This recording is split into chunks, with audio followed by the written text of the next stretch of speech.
Vedant's Wellness Center, where food become your medicine. Call 905 944 664.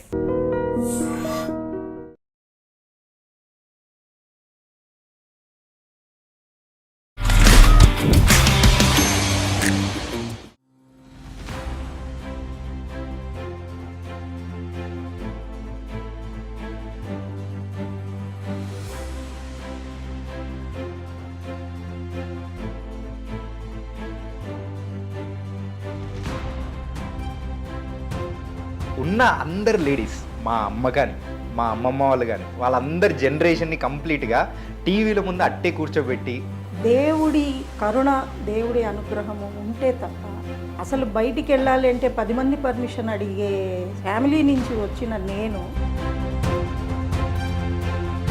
వాళ్ళు మంచి నేర్పించారు, నేను మంచినే చూశాను. ఆ మంచి 10 మందికి పంచాలనుకుంటాను. ఎలా నడుస్తున్నాయి మా ప్రెసెంట్ అన్ని టాప్ రేటింగ్ ఉన్న సీరియల్స్? స్టార్మా ఛానల్ వాళ్ళే అంటుంటారు ఆఫ్టర్నూన్ బాహుబలి అని.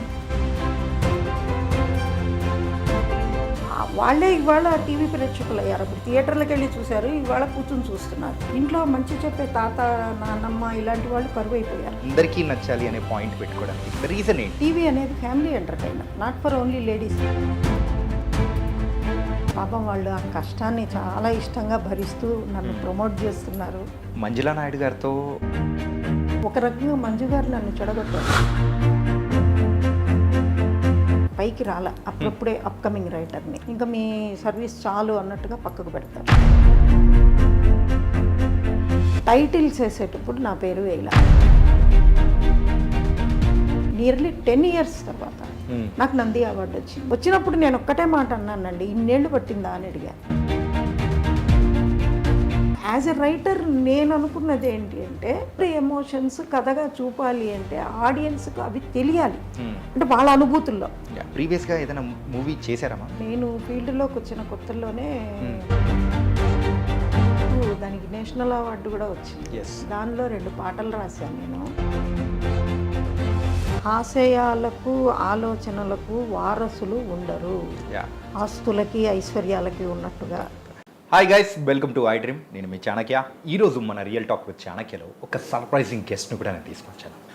ఆవిడ ఎవరంటే, మన ఇప్పటి వరకు మన తెలుగు టీవీ ఇండస్ట్రీలలో ఎన్నో గొప్ప గొప్ప సీరియల్స్కి రైటర్గా వర్క్ చేసి, ఇప్పుడుకి ప్రస్తుతం వస్తున్న టాప్ సీరియల్స్ కూడా ఆవిడ రైటర్గా కూడా వర్క్ చేస్తూ మనందరినీ కూడా, మెయిన్గా లేడీస్ అందరినీ టీవీల ముందే అలా అట్టిపెట్టి ఆ స్టోరీతో లీనమైపోయేలా చేసిన రైటర్ ఉషారాణి గారు. ఇప్పుడు మనతో పాటు కూడా ఉషారాణి గారు ఉన్నారు. మరి మేడంతో మాట్లాడదాం. నమస్తే మ్యామ్. నమస్తే అండి. And thank you so much ma'am. ఎందుకు స్టార్టింగ్లోనే చెప్తున్నానంటే, ఉన్న అందరు లేడీస్, మా అమ్మ కానీ మా అమ్మమ్మ వాళ్ళు కానీ వాళ్ళందరి జనరేషన్ని కంప్లీట్గా టీవీల ముందు అట్టే కూర్చోబెట్టి, సో ఆ టైం పాస్ని కానీ వాళ్ళకంటూ కొంచెం ఎడ్యుకేట్ అయ్యేలాగా స్టోరీస్ రాసి మీరు అందించారు. దానికి మాత్రం thank you first of all. చాలా థ్యాంక్స్ అండి.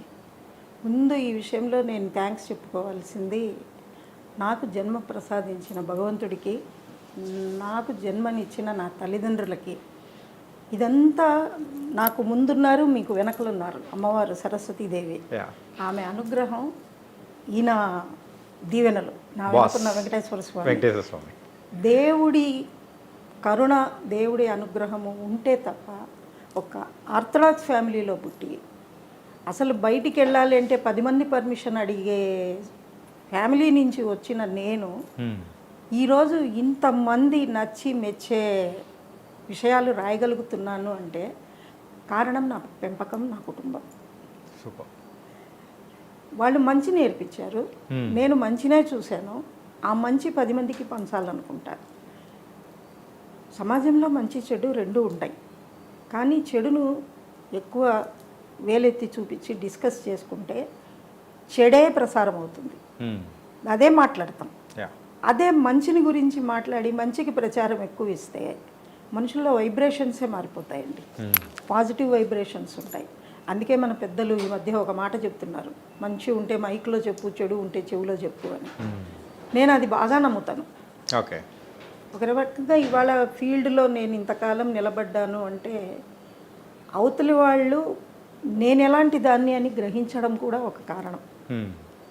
నాకు ఈ అవకాశాన్ని ఇచ్చి ఇంతవరకు నన్ను తీసుకొచ్చిన ప్రతి ఒక్కరికి ఈ సందర్భంగా నేను నా హృదయపూర్వక ధన్యవాదాలు తెలియజేసుకుంటున్నాను. ఓకే.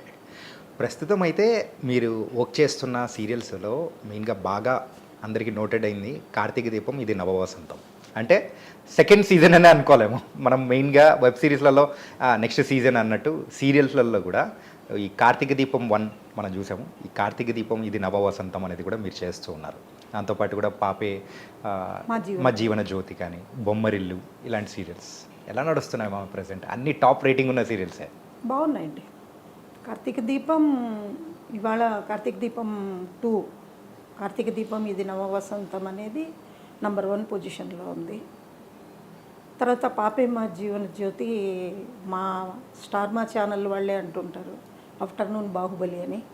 ఎందుకంటే స్టార్ట్ అయ్యి 1200 ఎపిసోడ్లు దాటినాక కూడా దగ్గర 1200 దగ్గరికి వచ్చిందో దాటిందో ఆఫ్టర్నూన్లో ఇప్పటిదాకా స్లాట్ లీడింగ్ సీరియల్ అది. ఒక అనాథ, అటు కన్నవాళ్ళు ఇటు పెంచిన వాళ్లకు అందరూ ఉన్న అనాథ కథ ఎలా చెప్పగలుగుతున్నాము, ఒక ఆడపిల్ల ఎలా నిలదొక్కుంటుంది కష్టాన్ని అన్నది చెప్తున్నాం. అదొకటి. బొమ్మరిల్లు అనే దానికి ఒక మాతృక ఉంది. ప్రేమ మందిరం అని గతంలో 7 సంవత్సరాల పాటు ప్రసారమైన, ఈటీవీలోనే ప్రసారమైన ఒక సీరియల్ అది. దాన్ని రీమేక్ చేస్తున్నాము. అప్పటికి ఇప్పటికీ రిలేషన్స్లో వచ్చిన తేడా, స్వభావాల్లో వచ్చిన తేడా, దాంతో ఈ కాలానికి అనుగుణంగా ప్రజెంట్ చేస్తున్నాం. ఓకే. 3 మంచి పొజిషన్లో ఉన్నాయి. మ్యామ్, మీ ఫస్ట్ సీరియల్ కస్తూరి. అవును. అప్పుడు ఉన్న జనరేషను, అప్పుడున్న హ్యూమన్ వాల్యూస్ అంతా డిఫరెంట్. ఇప్పుడున్న జనరేషన్కి ఆ హ్యూమన్ వాల్యూస్ కానీ, పెద్దలకి ఇచ్చే గౌరవం కానీ, వాళ్ళల్లో ఉన్న బాండింగ్ అంతా డిఫరెంట్. కానీ ఈ జనరేషన్ వాళ్ళకు కూడా తగ్గట్టు మీరు ఎలా దాన్ని, అంటే మీరు అప్గ్రేడ్ అవుతూ ఎలా రాస్తున్నారు అసలు? చెప్పాను కదండి ఇందాక, మీ వెనక నా ముందు అమ్మవారు అని. ఆమె కారణం. ఒక్క రకంగా కార్తీక దీపం కంటే ముందు యూత్ నా సీరియల్స్ ఫ్యామిలీ లేడీస్ చూస్తారు, జెంట్స్ కూడా చూస్తారండి.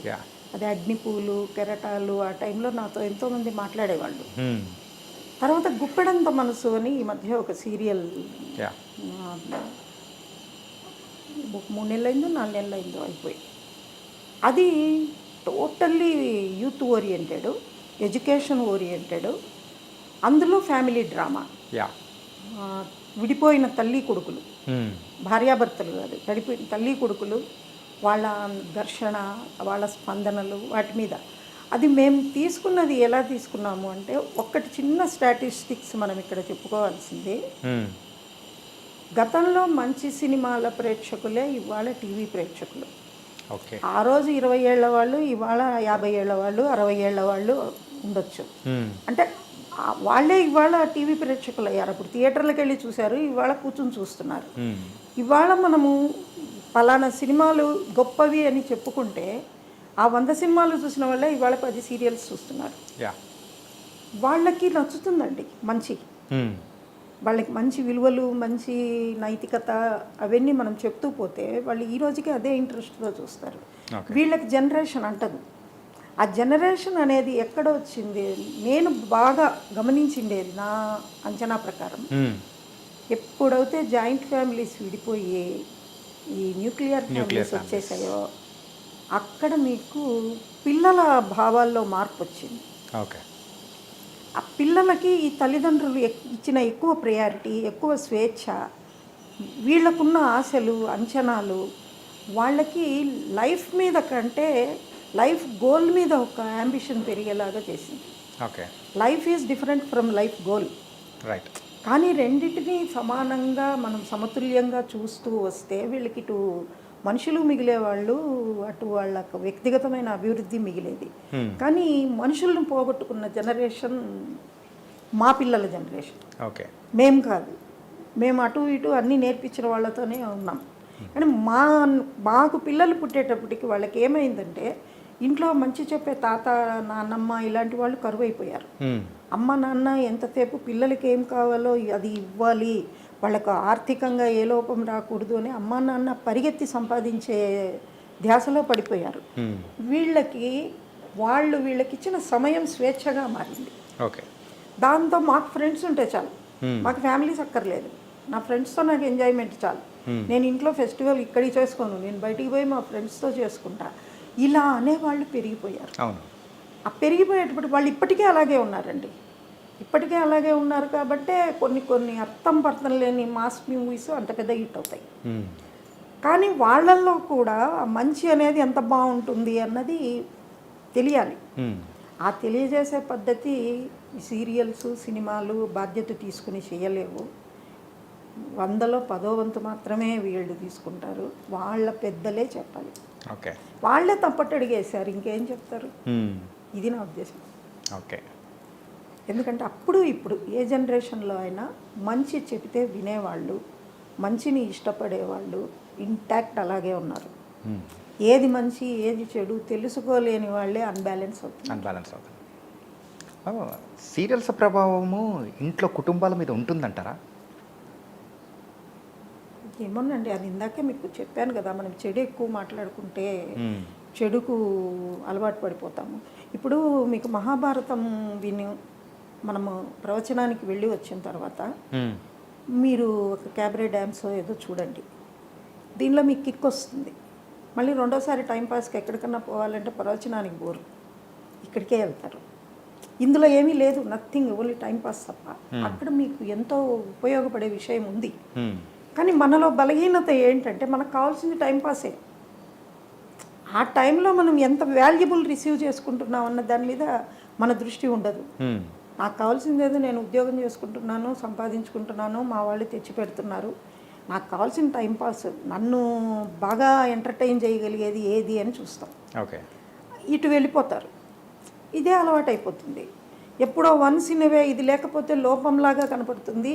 ఈ మసాలాలు మీకు ప్రవచనాలలో చెప్పకపోతే అది లోపంలాగా కనపడుతుంది.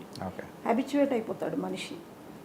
అలాంటిది ఈరోజు ఆ ప్రభావాలకు లోబడే వాళ్ళు కూడా వాళ్ళ బలహీనతల వల్లే లోబడతారు. ఎందుకంటే నేనే ఉన్నాను ఇవాళ, నేను కథను ఒప్పుకునేటప్పుడు కథ చెప్పండి ముందంట, ఎంత ఇస్తారని అడగను, కథ చెప్పండి ముందంట. ఆ కథ నాకు నచ్చితేనే నేను చేస్తాను, నచ్చకపోతే నేను చెయ్యను.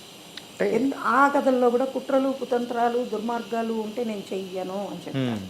3 పెళ్ళిళ్ళు 4 పెళ్ళిళ్ళు ఉంటే నేను చెయ్యను, స్పష్టంగా చెప్తాను. నేను ఉన్న అలాంటి జీవితాలు లేవని కాదు, వాటికి కారణాలు బలంగా ఉండాలి. ఓకే, మన ఎంటర్టైన్మెంట్ కోసం, మన ఇంట్రెస్ట్ కోసం మనం ఎప్పుడూ ప్రిన్సిపల్స్, ఎథిక్స్ దాటకూడదండి. ఒక బలమైన కారణం ఉండాలి దాని వెనక. ఆ కారణాన్ని క్రియేట్ చేసే స్వేచ్ఛ అన్న నాకు ఇవ్వండి, ఓకే, అడుగుతాం మేము. ఇది నా ఉద్దేశం ప్రకారం. మనం వీక్ మైండెడ్ అయితేనే ప్రభావం పడుతుంది, మనం స్ట్రాంగ్ మైండ్ అయితే మనల్ని ఏది ప్రభావితం చేయలేదు. మ్యామ్, మిమ్మల్ని అప్రోచ్ అయ్యేటప్పుడే యాక్చువల్గా ఒక స్టోరీ లైన్తో వస్తారా?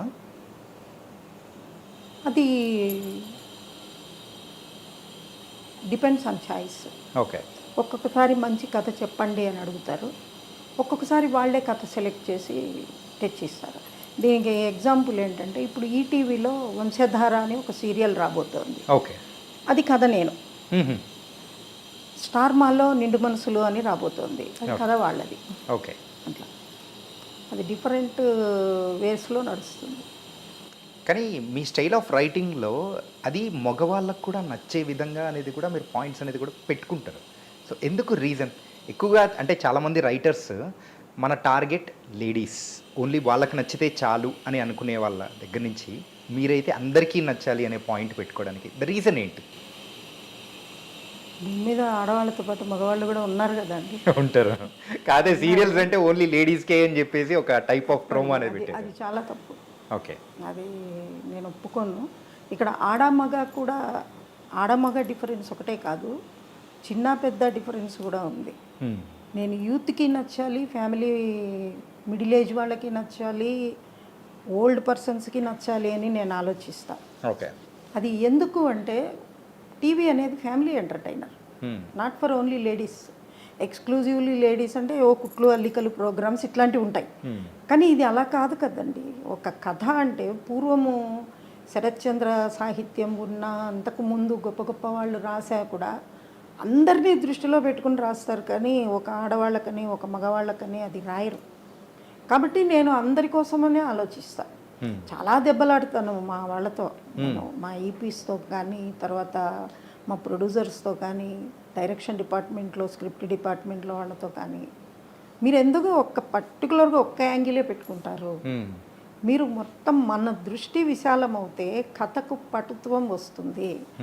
మనది అది అభూత కల్పనలు వద్దు, వెరీ రియలిస్టిక్ ఇన్సిడెంట్స్ మీద వెళ్ళాలి. అప్పుడే వాళ్ళకి దగ్గర అవుతాము అని నేను చాలా చెప్తూ ఉంటాను. ఒక రకంగా నాతో పనిచేయడం చాలా కష్టం.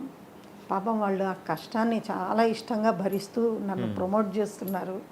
మా ఛానల్స్కి I'm very much thankful. Okay, అంటే సీరియల్స్ విషయంలో కొన్నిసార్లు అక్కడ షూటింగ్ నడుస్తూ ఉన్నా కానీ ఇక్కడ స్క్రిప్ట్ వర్క్ నడుస్తూ ఉంటుంది. అంటే నెక్స్ట్ ఏం జరగాలనేది ఇక్కడి నుంచి అండి. అలాంటి సందర్భాల్లో ఎట్లా అంటే టైంకి తగ్గట్టు ఎలా రాసి పంపించేస్తుంటారు మా?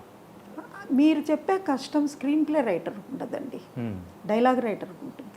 ఓకే, స్క్రీన్ ప్లే రైటర్ ఏంటంటే ముందు మొత్తం ఒక 50 సీన్స్, ఒక షెడ్యూల్ సీన్స్ ఓకే చేసుకున్న తర్వాతనే వాళ్ళు డైలాగ్కి వెళ్తారు. షూటింగ్ ఫిక్స్ చేసుకుంటారు, ఆర్టిస్టులు షెడ్యూల్స్ అంతా వేసుకుంటారు. అది స్క్రీన్ ప్లే రైటర్ తర్వాత ఏదైనా అవసరాన్ని బట్టి ఒక నటుడు రాలేకపోతేనో, లేకుంటే లొకేషన్ దొరకకపోతేనో చేంజెస్ అడుగుతారు. అది బై ఫోన్ జరిగిపోతుంది. కానీ డైలాగ్ రైటర్కి మాత్రం మీరు చెప్పిన కష్టం ఉంటుంది. ఎందుకంటే నేను డైలాగ్ రైటర్ని ఒకప్పుడు. అగ్నిపూలు, కెరటాలు ఇవన్నీ నేనే రాశాను డైలాగ్స్. కస్తూరి, ఆత్మీయులు, సంసారం సాగరం. మంజులా నాయుడు గారికి నేను చేసిన ప్రాజెక్ట్స్లో మేడం కంపల్సరీగా నేను డైలాగ్ రాయాలి అనేవారు. మంజు గారికి నా డైలాగ్స్ అంటే చాలా ఇష్టం. ఓకే, తర్వాత అప్పుడు కొంతమంది ఏం చేసేవాళ్ళు అంటే, కొంతమంది రైటర్స్ నేను వినేదాన్ని, అక్కడే కూర్చొని రాసిచ్చేవాళ్ళు లొకేషన్లో. కొంతమంది ఏంటంటే ఒక సీన్లో ఈ సీను 6 పేజీలు ఉండాలి అని అనుకుంటే వాళ్ళు కింద ఫస్ట్ పేజీ సీన్ జరుగుతూ ఉంటే ఆయన సెకండ్ పేజీ రాస్తుంటారు. ఫస్ట్ పేజీ అయ్యేలోగా సెకండ్ పేజీ వస్తుంది. అలా కూడా చేసేవాళ్ళు ఉన్నారు. ఏది ఏమైనా ఇన్ టైంకు వాళ్ళ ఎపిసోడ్ అందించడం కోసం ఎన్ని రకాల దారులు ఉన్నాయో అన్ని రకాలు వెతుక్కున్నారండి పాపం. మాకు screen play writer, as a screen play writer మాకు శ్రమ లేదు. డైలాగ్ రైటర్స్కి ప్రెషర్ ఉంటుంది. దాని మీదే వాళ్ళు మన రోప్ వే వాక్ లాగా ఉంటుంది, అది చెయ్యాలి, తప్పదు. ఓకే, అంతే. ఎక్కువగా సీరియల్స్లో ద సైకలాజికల్ వార్ ఎక్కువ ఉంటుంది compare to the murders and kidnaps. వీళ్ళతో కంపేర్ చేసుకుంటే మీ దానిలలో వీళ్ళు అంటే సైకలాజికల్గా ఒక మాటలతో ఇలా అనేది, ఒక హ్యూమన్ వాల్యూస్, మెయిన్గా ఒక మనిషిని కొడితే అంటే చంపేస్తే అక్కడ అయిపోతుంది. కానీ వాడిని అంటే నిల్చోపెట్టి మాటలతో చిత్రహింస పెట్టేది అంత బాధ వేరేది ఎక్కువ ఉండదు. సో ఈ టైప్ ఆఫ్లో చెప్పడంలో సో ద స్పెషాలిటీ ఎక్కడి నుంచి అవసరం? చూసింది ప్రపంచమే అండి. ఓకే, మన చుట్టూ ఉన్న వాళ్ళు మీకు అబ్జర్వ్ చేస్తే every person is a teacher. ఇప్పుడు కోపంగా మాట్లాడే వాళ్ళు ఉన్నారు, మనకి నచ్చట్లేదు అంటే మనం ఇలా మాట్లాడకూడదు. ఒక worst language, third class language మాట్లాడే వాళ్ళు ఉన్నారు, మనకి నచ్చట్లేదు, మనం ఇలా మాట్లాడకూడదు. తర్వాత నెక్స్ట్ బాగా మంచిగా ప్రేమగా అర్థమయ్యేట్టు చెప్పేవాళ్ళు ఉన్నారు, మనం ఇలా చెప్పాలి. అలా సెల్ఫ్గా ఆలోచిస్తూ వచ్చేదే అప్లై చేసుకుంటూ పోయాను తప్పితే దానికి స్పెషల్ ట్రైనింగ్ అంటూ స్పెషాలిటీ అంటూ ఏం లేదండి. మనం ఎలా ఉన్నామో మన పాత్రలు అలాగే మాట్లాడతాయి. ఓకే, పోతే అందులోనూ చెడు మంచి ఉన్న చెడ్డ పాత్ర కూడా పవర్ఫుల్గా మాట్లాడుతుంది, కానీ థర్డ్ క్లాస్ లాంగ్వేజ్ మాట్లాడదు. ఇదంతా బై అబ్జర్వేషన్. ఇలా అబ్జర్వేషన్ అనేటప్పటికి ఇంకెంత అబ్జర్వ్ చేస్తుంటారు. ఈరోజు ఇప్పుడు మనం కూర్చొని చేసే ఇంటర్వ్యూ నాలో కూడా ఏదో ఒకటి అబ్జర్వ్ చేస్తూ మీరైతే మైండ్లో రన్ అవుతుంటుందేమో. ఎందుకు అసలు మీరు ఎంతమందిని ఇంటర్వ్యూ చేశారో, ఎంతమందిని చూశారో, ఎందుకంటే మాకెంత ఎక్స్పీరియన్స్ ఉందో మీకు అంతే ఎక్స్పీరియన్స్ ఉంటుంది కదా. ఇంకా చాలా చిన్న తెలిసి నేను అబ్జర్వ్ చేసిన పాయింట్ నేనేం చెప్పగలనంటే, మీరు ఇంటర్వ్యూ చేసేటప్పుడు ఒక పర్పస్ఫుల్ పాయింట్ అడుగుతారు, కానీ రొటీన్గా మీరేం తింటారు, మీకు ఏ రంగు ఇష్టం, ఇట్లాంటి సిల్లీ క్వశ్చన్స్ అడగరు అన్నది నాకు అర్థమైంది ఇంతవరకు. Thank you. అంటే మంజులా నాయుడు గారితో మీకున్న అసోసియేషన్ ఇప్పటిది కాదు, ఎన్నో సంవత్సరాలు. టెలివిజన్ స్టార్టింగ్ డేస్లో వచ్చిన అగ్నిపూల్ దగ్గర నుంచి కానీ ఇప్పటికీ టచ్లో ఉన్నారమ్మా? రెగ్యులర్గా మాట్లాడతాము. పైగా ఈ సందర్భంగా నేను చెప్పాల్సింది ఏంటంటే ఈరోజు నేను ఇక్కడ కూర్చున్నాను అంటే ఆమె చలవ. ఓకే. ఆమె ఇచ్చిన ప్రోత్సాహము ఒక రకంగా మంజు గారు నన్ను చెడగొట్టారు. ఎందుకంటే నేను ఆమె నాకు ఇచ్చిన స్వేచ్ఛ నేను ప్రతి ఒక్కళ్ళ దగ్గర కోరుకుంటున్నా. ఇవాళ కొంతమందికి శత్రువుని అవుతున్నా.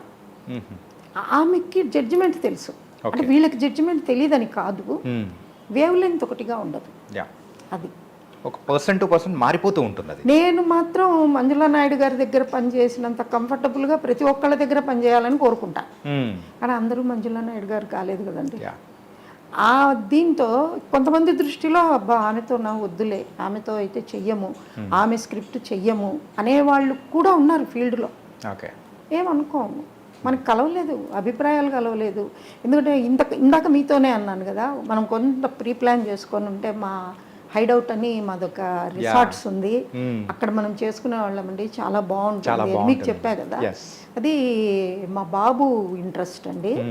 ఒక్క బండరాళ్ళు, ఎందుకు పనికిరాని బండరాళ్ళు తవ్వే కొద్దీ ఇంటింత బండరాళ్ళు వచ్చాయండి. ఒట్టి స్టోన్ సాయిల్, దాన్ని వాడు ఒక నందనవనం లాగా మార్చాడు. మా బాబు అని, తన పేరు విష్ణు ప్రదీప్. ఇప్పుడు విల్సన్ పర్గోలో డైరెక్టర్గా పనిచేస్తాడు. అసలు ఆ అబ్బాయిలో ఇంత వర్త్ ఉందా, ఇంత క్రియేటివ్గా ఒక రా సాయిల్ని తయారు చేయగలడా అని నేనే ఆశ్చర్యపోయేంత లెవెల్లో తీసుకొచ్చాడు. చాలా బాగుంటుంది అది. అది అంతే మనకు ఉన్నది. నేను సీన్స్ రాసేటప్పుడు కూడా 4 గోడల మధ్య ఎక్కువ ఉండవు, కొంచెం చూడాలి అంట. వీళ్ళు ఏంటంటే అక్కడే కెమెరా బాతేస్తే 10 సీన్లు ఒకే రోజు అయిపోతే అవుట్పుట్ వస్తే ప్రొడ్యూసర్ సేఫ్ అవుతారు. ఎంత ప్రొడ్యూసర్ సేవ్ అయినా కూడా ఆడియన్స్కి సాటిస్ఫాక్షన్ ఉండాలి అని కొంచెం చేంజ్ ఓవర్ పెడతాను నేను. ఒకసారి హాల్లో, ఒకసారి బెడ్రూమ్లో, ఒకసారి బాల్కనీలో కొద్దిగా గ్రీనరీ ఉండాలి, కంటికి అందంగా ఉండాలి అని. ఇది కావాలి మనకు ఖచ్చితంగా. అది కార్తీక దీపం సీరియల్ గురించి కొంచెం మాట్లాడాలి. ఏంటంటే స్టార్ట్ అయిన ఫస్ట్ సీజన్ ఏమో super hit, and second season వచ్చేటప్పటికి సేమ్ దాని యొక్క అంటే ఫ్లేవర్ కానీ లేకపోతే అంతే హిట్, సేమ్ కాంబినేషన్తో వస్తున్నప్పుడు మీరు తీసుకొని మీ చేతుల్లోంచి ముందుకెళ్తున్నప్పుడు ఆ ప్రెషర్ కానీ అరే ఇట్లుండాలి అట్లుండాలని చెప్పేసి టీమ్ సైడ్ నుంచి కానీ అలా ఏమన్నా ఉండిందా? అంటే ఇక్కడ కార్తీక దీపం 2 స్టార్ట్ అయినప్పుడు బిగినింగ్ నుంచి నేను లేనండి. ఓకే. కార్తీక దీపం సీజన్ 1 రాసింది రవికిరణ్ గారు, నేను లేను. తర్వాత మొదటిది కథకి రెండో కథకి ఏమాత్రం సంబంధం లేదు. కార్తీక దీపం 2 అని వాళ్ళు టైటిల్ కార్తీక దీపం తీసుకున్నా కూడా కార్తీక్ దీప పాత్రలు పేర్లు మాత్రమే వాడుకున్నారు, కానీ ఆ పాత్రలు వేరు, ఈ పాత్రలు వేరు. అది స్టార్ట్ అయిన తర్వాత నేను 100th ఎపిసోడ్లోనో ఎక్కడో నేను ఎంటర్ అయ్యాను. ఓకే. నేను ఎంటర్ అయినప్పుడు నాకు కొత్తగా అనిపించింది ఏంటి అంటే, ఒక చదువు లేని అమ్మాయి అందరినీ పోగొట్టుకొని బిడ్డ కోసం పోరాడుతూ ఒక తన తాళి కట్టిన భర్తను కూడా వ్యతిరేకించి, నాకు నువ్వొద్దు, నా బిడ్డ క్షేమమే నాకు ముఖ్యము అని అతనితో డైవోర్స్ అయ్యి ఆ బిడ్డే తన బ్రతుకు అనుకున్న అమ్మాయి ఆ బిడ్డ కోసమే సెకండ్ మ్యారేజ్ ఒప్పుకుంటుంది. రైట్. మీకు కార్తీక దీపం 1లో తన కడుపున పుట్టిన బిడ్డను వాళ్ళు నా బిడ్డలు కారేమో అని అనుమానించిన భర్త ఆ కార్తీక్. ఈ కార్తీక్ ఎవరికో పుట్టిన బిడ్డను ముందు బిడ్డగా స్వీకరించి ఆ బిడ్డ కోసం ఆమెను భార్యగా స్వీకరించిన భర్త ఇతను. అంటే అందులో సహజమైన మగ గుణం అనుమానం, ఇందులో ఉదాత్తమైన గుణం. ఒక ఆడదానికి సపోర్ట్ నిలబడాలి, ఒక అభాగ్యురాలనండి, అనాథ అనండి, దిక్కులేనిదనండి, అటువంటి ఆడదానికి సపోర్ట్గా నిలబడే మగవాడు ఎంత గొప్పవాడై ఉంటాడు. నా పరంగా నేను అర్థం చేసుకున్నది చెప్తే అందంగా ఉండదు. ఒక బిడ్డ తల్లి ఆస్తుందా, అది లేదు. పోనీ చదువుకుందా గొప్పగా, రేపు భవిష్యత్తులో ఏమైనా డాక్టరేట్లు సంపాదిస్తుందా అంటే అది లేదు. ఏమీ లేని ఆవిడని ఫారిన్ రిటర్న్డ్ ఆమె కన్నా చాలా అందంగా ఉండి కేవలం తనకున్న మంచి మనసుతో ఆ అమ్మాయి మెళ్ళో తాళి కట్టి, అది నామకే వస్తే కాకుండా మనఃపూర్వకంగా ఆ అమ్మాయిని ఇష్టపడి ఆ బిడ్డను తన బిడ్డే అనుకునేంత లెవెల్కి ఒక మగవాడు ఎదిగితే అంతకన్నా భారతదేశం చేసుకునే పుణ్యం ఉండదండి. యా. అటువంటి పాత్రలాగా ప్రొజెక్ట్ చేస్తూ వెళ్ళాను నేను, ఎందుకంటే అది నా చేతికి వచ్చింది కాబట్టి. యా. ఇప్పుడు అక్కడ ఒకవైపు స్త్రీ నిస్సహాయంగా నాకెవ్వరూ లేరని ఏడవాల్సిన అవసరం లేదు. ఖచ్చితంగా నీ లైఫ్లో ఒక తోడు దేవుడు పంపిస్తాడు, అది నువ్వు గుర్తించు అన్నది మేము దీప పాత్ర ద్వారా చెబితే, ఇలాంటి మగవాడు దేశంలో 100లో ఒక్కడు ఉన్న మిగిలిన 99కి ఆదర్శం అవుతాడు. అది కార్తీక్ పాత్ర ద్వారా చెప్తున్నాం. కానీ అందులో కొన్ని హైలైట్ పాయింట్స్ గురించి కూడా మాట్లాడుకుందాం. చదువు లేకున్నా పర్లేదు, కానీ ఏదో ఒకటి చేసుకొనైనా కానీ మనం సంపాదించవచ్చు అని ఆ టిఫిన్ బండి పెట్టుకొని, సో అది పెట్టిన పాత్ర కానీ ఆత్మగౌరవం, ఆ పాయింట్ని మీరు బ్యాక్ ఎండ్లో చూపిస్తూ మరి ముందుకు వెళ్ళిన విధానం కానీ, అది ఏంటంటే స్టార్టింగ్లో మన ఇన్స్టాగ్రామ్ అన్నీ ఉన్నాయి కదా మ్యామ్, దానిలో రీల్స్లలో నేను చూస్తూ ఉన్నాను అనమాట. అరే ఇదేంటి చాలా డిఫరెంట్గా ఉంది అని చెప్పేసి అనిపించింది, చాలా బాగా అనిపించింది. అదైతే కార్తీక దీపం 1 వచ్చి modern Ramayanam. Yeah, exactly ma'am. అదైతే రాముడైనా అనుమానిస్తాడు అంతే. ఇది డిఫరెంట్గా ఉండేది. మనము ఒక రోల్ మోడల్, రీసెంట్ మన అప్డేట్ రాముడు అంటే ఇలా ఉండాలి అని చూపించేందుకు. ఓకే. ఇంకొక సీన్ అనేది కూడా నాకు బాగా అనిపించింది ఏంటంటే, కార్తిక్ని ఎవరైతే అమ్మాయి పెళ్ళి చేసుకోవాలా అనుకునిందో ఆ అమ్మాయికి పెళ్ళి ఫిక్స్ అయితే ఇంటికి వస్తుంది. ఇంటికి వచ్చినప్పుడు ఒక స్వీట్ బాక్స్ పట్టుకొని వస్తుంది. అయిపోయి అందరికీ స్వీట్ ఇస్తుంది, అయిపోతుంది. కార్తిక్ దగ్గరికి వచ్చేటప్పటికి స్వీట్ ఉండదు. అరే నీకు దక్కాల్సిన స్వీట్ ఏదో నీకు దక్కలేదు, ఇప్పుడు వేరే వాళ్ళకి దక్కుతుంది అని అన్నప్పుడు, ఇప్పుడు కార్తిక్ ఇచ్చే కౌంటర్ భలే ఉంటుంది. అది డైలాగ్ రైటర్ క్రెడిట్. అంటే ఆ సీన్ క్రియేషన్ కూడా లేదు, అది టీమ్ చేస్తారండి. టీము ఇప్పుడు మనము ఒక బేస్ ఇస్తాము, దాన్ని ట్రీట్మెంట్లో ఎలా ప్రజెంట్ చేయాలి అన్న దాంట్లో ఇందులో ఇన్వాల్వ్ అయ్యేవాళ్ళు ఛానల్ క్రియేటివ్ హెడ్ దగ్గర నుంచి ఈపీ ఉంటారు, డైరెక్టర్ ఉంటారు, ఆ తర్వాత డైలాగ్ రైటర్ ఉంటారు. ఇంకా నేనే వెళ్ళను, నేను చేతికి ఇచ్చేస్తాను స్క్రిప్ట్, ఇలా ఉండాలి, నా మైండ్లో ఏముంది, నేను అక్కడ ఏం చెప్పాలనుకుంటున్నాను అన్నది బాగా డీటెయిల్గా ఇస్తాను. ఆ తర్వాత దాన్ని ఎలా చూపించాలి, అక్కడ ఏం రాయాలి, పదాలు ఏం పడాలి అన్నది వాళ్ళంతా కూర్చుంటారండి. అది క్రియేట్ చేసింది మీరే కదా. అంటే అమ్మాయి రావడము, ఇవ్వడము, ఆ బాధ, వాళ్ళని ఉడికిచ్చాలనుకోవడము, ఏదో ఒక రకంగా వీడిని నువ్వేం పోగొట్టుకుంటున్నావు అని వాడిని ఎత్తి చూపించి కూర్చాలి అన్న ఒక ఇంటెన్షను, ఇవన్నీ ఉంటాయి. బట్ వాళ్ళు టీం వాళ్ళు కూర్చుని మొత్తం సెట్ చేసుకుంటారు, అది ఎలా రావాలి, ఏం చెయ్యాలి, ఏంటి అన్నది. అది మాకు team work. Okay, nice ma'am. ఏంటంటే ఇప్పుడు ఈవెన్ అది నేను చేసింది అని చెప్పుకోవచ్చు, కానీ అది కంప్లీట్ టీం వర్క్ అని చెప్తున్నారు చూసారా. క్రెడిట్ వాళ్ళకు ఉండాలి కదండి. అది తప్పు కూడా, ఒకరిది మన ఖాతాలో వేసుకోవడం తప్పు. మీకు ఇందులో ఒకటి నా పర్సనల్ చెప్తా. ఒకరిది మన ఖాతాలో వేసుకోవడము అనుకుంటే, నేను రైటర్గా ఇంకా అంత పైకి రాలా, అప్పుడప్పుడే అప్కమింగ్ రైటర్ని. ఓకే. నేను రాసిన ఒక సింగిల్ ఎపిసోడ్కి నంది అవార్డు వచ్చింది, ఉత్తమ మాటల రచయిత నంది అవార్డు వచ్చింది. అది ఒక వెరీ బిగ్ రైటర్ పేరు మీద ఉంది. టైటిల్స్ వేసేటప్పుడు నా పేరు వేయాల. ద సో కాల్డ్ బిగ్ రైటరే మీరు రైట్, మీరు ప్రొడ్యూసర్, మీ ఫ్రెండే కదా, వెయ్యండి కార్డు, టైటిల్ కార్డు వేయమని అడగండి అన్నారు. నేను అడిగితే వచ్చేస్తుందండి, వేసేస్తున్నాము, ముందు వారు పర్మిషన్ ఇవ్వాలి అన్నారు, వారే అడగమన్నారండి అని చెప్పాను. వచ్చేస్తుందండి, వేసేస్తాము అన్నారు. ఫస్ట్ అప్పుడు నేను ఇంకా వెరీ అప్కమింగ్ అండి, ఎంత ఎగ్జైటింగ్ ఎదురు చూశానంటే అంత ఎగ్జైటింగ్ ఎదురు చూసా. టైటిల్లో మన పేరు లేదు. సరే కాసేపు బాధపడ్డా, కానీ మన కల్చర్ అంటూ ఉంటుంది, పెయిన్ వేరు, కల్చర్ వేరు. ప్రొడ్యూసర్కి కంగ్రాచ్యులేట్ చేసా, డైరెక్టర్కి కంగ్రాచ్యులేట్ చేసా, అంతా అయిపోయింది. మళ్ళీ ఆ విషయం నాకు ఎప్పుడు గుర్తుకొచ్చింది అంటే, ఉత్తమ మాటల రచయిత నేను, పేరు లేదు, ఎందుకంటే టైటిల్లో పేరు లేదు, వీళ్ళు పేరు లేదు. ఆ సోకాల్డ్ ఎపిసోడ్కి ఇచ్చారు. ఇచ్చిన తర్వాత అప్పుడు మళ్ళీ ఆశ పుట్టింది, ఉంటుంది కదా, అరే నాకు గుర్తింపు వచ్చేది కదా, ఇది నాది అని చెప్పుకోవాలి కదా. దానికోసం చాలా ప్రయత్నించా, బట్ అది సక్సెస్ కాలేదు. కానీ అప్పుడు వాసిరెడ్డి సీతాదేవి గారు నాకు నేను ఈ ఫీల్డ్లో చాలా క్లోజ్గా మూవ్ అయిన సీనియర్ రైటర్స్ 3 ఉన్నారండి. ఓకే. నా ప్రతి ఎపిసోడ్ చూసి వాళ్ళు నాకు ఆ జడ్జిమెంట్ ఎంత బాగా చెప్పారు. వాసిరెడ్డి సీతాదేవి గారు, సులోచనారాణి మేడం, గోవిందరాజుల సీతాదేవి గారు, ఈ 3 నాతో ఎవ్రీ డే మాట్లాడేవాళ్ళు. నా సీరియల్ టెలికాస్ట్ అవుతాయి.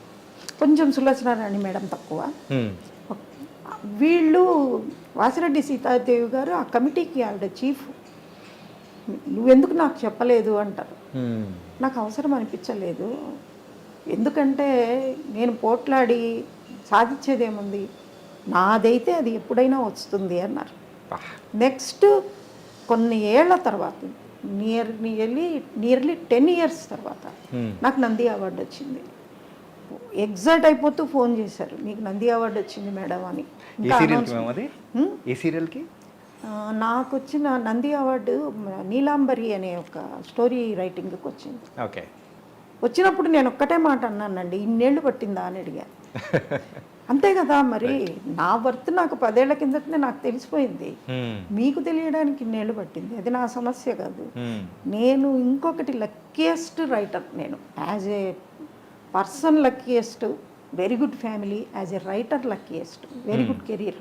ఓకే.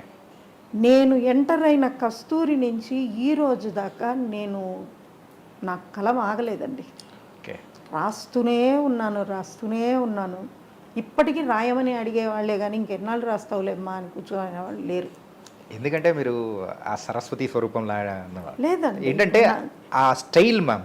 అవును, అదే మెయిన్ అనమాట. ఇప్పటికీ ప్రేక్షకులు ఓన్ చేసుకుంటున్నారంటే ఆ స్టైలే. ఇప్పుడు నా దగ్గర లోపల 6 members పనిచేస్తున్నారు. ఓకే.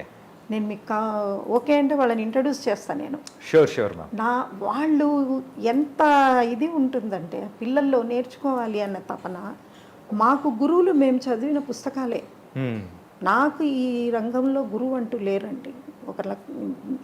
ఏకలవ్యుడిలాగా ఎదిగిందాన్ని నేను. శరత్ బాబు సాహిత్యం చదివి, సులోచనారాయణ గారి నవలలు చదివి ఇలా ఎదిగిన దాన్నే తప్పితే నేను ఎక్కువ శరత్ సాహిత్యం బాగా చదివాను. ఆల్మోస్ట్ ఆల్ ప్రింట్ అయిన ప్రతి అక్షరం చదివే ఉంటాను నేను. ఓకే. ఆ తర్వాత నాకు ఇన్ఫ్లుయెన్స్డ్ బై మూవీస్. అది కూడా ఆదుర్తి సుబ్బారావు, ఆచార్య ఆత్రేయ, కినేని నాగేశ్వరరావు కాంబినేషన్. ఆ ఒక్కొక్క సినిమా ఎందుకు నేను 60-70 సార్లు చూశానా అనుకుంటే అందులో ఉన్న ఆ స్మూత్నెస్ నచ్చింది. వాళ్ళ కథను ప్రజెంట్ చేసే విధానం ఎంత మెత్తగా చెప్తారో అంత బలంగా చెప్తారు. పొద్దున కూడా అనుకున్నా నేను మీకు ఒక చిన్న ఇన్సిడెంట్.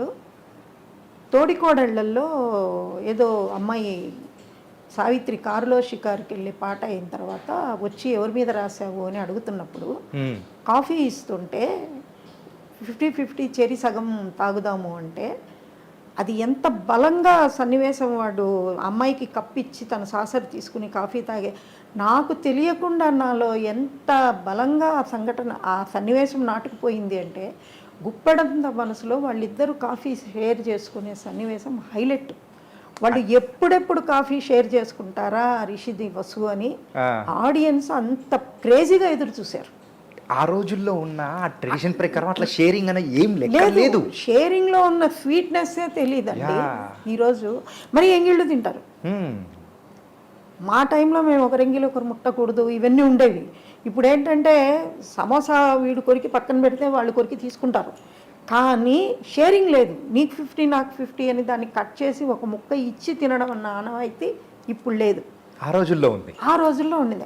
అక్కడ ఆ రోజుల్లో నా మనసులో పడ్డ ముద్ర నేను పొద్దున అనుకున్నా, అరే గుప్పడంత మనసులో నేను అన్నిసార్లు కాఫీ షేరింగ్ రాయడం గురించి ఇందుకే అయి ఉంటుంది. ఎప్పుడో నిద్రాణంగా మనసులో ఉండిపోయిండేది.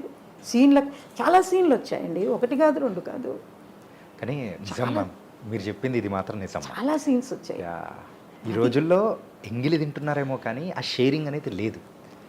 కానీ ఆ రోజుల్లో ఎంగిలి తినరు కానీ షేరింగ్ ఉంది. మా నాన్న అండి పల్లీలు ఉన్నాయి కదా, ఒక పిడికెడు శనక్కాయలు ఎవరైనా ఇస్తే మేము అక్కడ పిల్లలం కూర్చుంటే అవన్నీ ఒలుచు అనేవాళ్ళు. ఆ గింజను షేర్ చేసేవాళ్ళు అందరికీ. ఇంట్లో ఎంతమంది ఉన్నారు మీరు అని. ఒకవేళ గింజలు చాలేదనుకోండి పప్పు తీసి ఇవ్వమనేవాళ్ళు. దాన్ని 2గా తీసి వాళ్ళకి పెట్టకుండా నువ్వు తినకూడదు. ఈ అలవాటు మా నాన్న దగ్గర నుంచి మా అమ్మాయికి వచ్చిందండి. ఓకే. మా 2 పిల్లలు నాకు, పాప బాబు, మా అమ్మాయి. ఏమన్నా ఇవ్వాలి అవతలి వాళ్ళకి, ఏమన్నా చెయ్యాలి అన్న తాపత్రయం చాలా ఎక్కువ అమ్మాయికి. నిజంగా ఇవ్వగలిగాం, ఆ సంస్కారం పిల్లలకి ఇవ్వగలిగాం. అది మీ దగ్గర ఉన్న టీంని ఇంట్రడ్యూస్ చేస్తా అని చెప్పి అన్నారు కదా, సో ఒక్కసారి మీ టీంని పిలవండి. ఓకే అండి, ఒక్క నిమిషము. మొత్తం 6 ఉన్నారు. ఓకే. ప్రియాంక, తను ప్రియాంక అండి. దాదాపు 2 ఇయర్స్ దాటిపోయింది. ఇందాక మీరు అన్నారు చూసారా ఆ స్టైలు అని, వీళ్ళల్లో ఎవరైనా పట్టుకుని ఫీల్డ్కి ఒక మంచి రైటర్ని ఇచ్చిపోవాలని నా కోరిక. ఓకే. మరి వారు సీనియర్ మోస్ట్ రైటర్ అండి, చాలా సినిమాలకు చేశారు. ఓకే. బట్ సీరియల్స్కి చేయాలి, కొంచెం నేర్చుకోవాలి అంటే, కానీ ఇక్కడ కూడా ఆయన స్క్రిప్ట్ నేను సినిమా స్క్రిప్టే ఇస్తున్నా, ఎందుకంటే ఆయన దగ్గర నుంచి నేను నేర్చుకోవాలి కదా. ఓకే. నిత్య విద్యార్థి అనేది నిరూపిస్తున్నారు అంతే కదా మరి. ఎందుకంటే ఇప్పుడు ఒక రీసెంట్గా నేను ఒక వెబ్ సిరీస్ చేస్తున్నాను, వెన్నెల అని. ఓకే. గుండం అని ఒక మూవీ ప్లాన్ చేస్తున్నాము. దానికోసం వారు నాకు గురువు. కానీ మ్యామ్, ఎవరైనా కానీ రైటర్స్ చాలామంది అనుకుంటూ ఉంటారు వాళ్ళ దగ్గర ఉన్న వాళ్ళు కానీ ఆ గుర్తింపు ఇవ్వలేకపోవడం కానీ అందరూ, కానీ మీరు మాత్రం ఇంత ఫ్రీ ఫ్లోగా అందరినీ పిలిచి ఇట్లా అందరినీ పరిచయం చేస్తున్నారు. అది తప్పులేదండి, ఎందుకంటే ఎవరి భవిష్యత్తు ఎలా మనము చూడగలం. వీళ్ళల్లో రేపు ఛానల్ ఎంప్లాయీస్ ఎంతమంది అవుతారో, ఈపీలు ఎంతమంది అవుతారో, సెల్ఫ్గా రైటర్స్ ఎంతమంది అవుతారో డిపెండ్స్ ఆన్ దెమ్. కానీ మనల్ని నమ్మిన వాళ్ళకి మనం భవిష్యత్తు చూపించాలి, ఇది నేను నమ్ముతాను. అందుకే వీళ్ళకి చెప్పను కూడా, అది నేనేం పెద్ద వేలు ఇచ్చేస్తానని కూడా చెప్పను. నా కెపాసిటీ ఎంతో అంత ఇస్తా, ఇది నా కెపాసిటీ అమ్మ. కానీ ఒకటి మాకు రాయలసీమ వాళ్ళందరికీ ఈ అలవాటు ఉంటుందనుకుండా, ఇంటికి ఎవరు వచ్చినా తిన్నావా అని అడుగుతారు వాళ్ళు. ఆ రకంగా మీ ఫుడ్ మీరు తెచ్చుకోవద్దు, ఫుడ్ నేను ఇస్తా, ఇంత నా కెపాసిటీ ఇంత జీతం ఇస్తా, మీరు చెయ్యండి, మీకు ఇష్టమైతేనే, బలవంతం లేదు. పని దగ్గర మాత్రం చస్తే కాంప్రమైజ్ కాను. వీళ్ళెవ్వరు కారమా? నేను కాను, వాళ్ళని కానివ్వను. ఓకే. పని ఉంటే ఈ అమ్మాయి పాపం నైట్ మా ఇంట్లోనే పడుకుని చేస్తుంది ప్రియాంక. ఇంకా పని అయితే 12. వీళ్ళిద్దరు సీనియర్స్. ప్రియాంక ఫస్ట్, పని నెక్స్ట్, తర్వాత రేవతి, తర్వాత వీళ్ళిద్దరూ ఒకటేసారి, తర్వాత సారు. ఓకే. అలా కానీ కష్టపడతారు నాతో పాటు.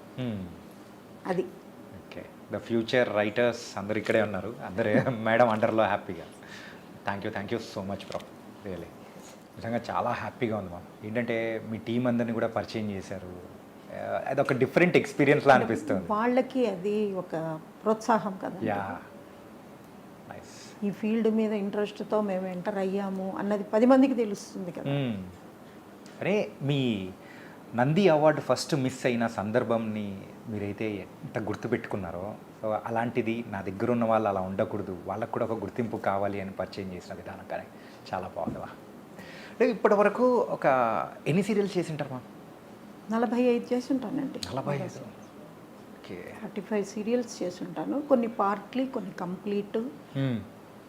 మా అమ్మాయి నాతో ఎప్పుడు అంటుంది, ఏంటమ్మా నువ్వు క్రికెట్లో ఓపెనింగ్ బ్యాట్స్మెన్ లాగా అయిపోయావు అని. ఎందుకంటే సీరియల్ స్టార్ట్ చేసేటప్పుడు పిలుస్తారండి, అది కొద్దిగా స్టాండ్ అవుతుంది కదా, ఇంకప్పుడు వాళ్ళ చేతుల్లోకి తీసేసుకుని వాళ్ళని ఇంకా మీ సర్వీస్ చాలు అన్నట్టుగా పక్కకు పెడతారు. అంటే రీజన్ ఏంటి మ్యామ్ బిహైండ్ దిస్? రీజన్ ఏం లేదు, ఫైనాన్షియల్ రీజన్ కావచ్చు, ఒకవేళ ఇలాగే వెళ్లకుండా మేము చేతిలోకి తీసుకుంటే ఇంకా బాగా వస్తుందేమో అన్న ఒక అంచనాలు కావచ్చు, లేకుంటే వాళ్ళ ఎక్స్పెక్టేషన్స్కు నేను వర్క్ చేయలేకపోవడం కావచ్చు, ఎనీథింగ్. ఇక్కడ అన్నీ మామూలే. కొన్ని మొదటి సీరియల్తో మొదలుపెట్టి చిట్ట చివరి దాకా చేసినవి ఉన్నాయి, కొన్ని మధ్యలో వదిలేసినవి ఉన్నాయి.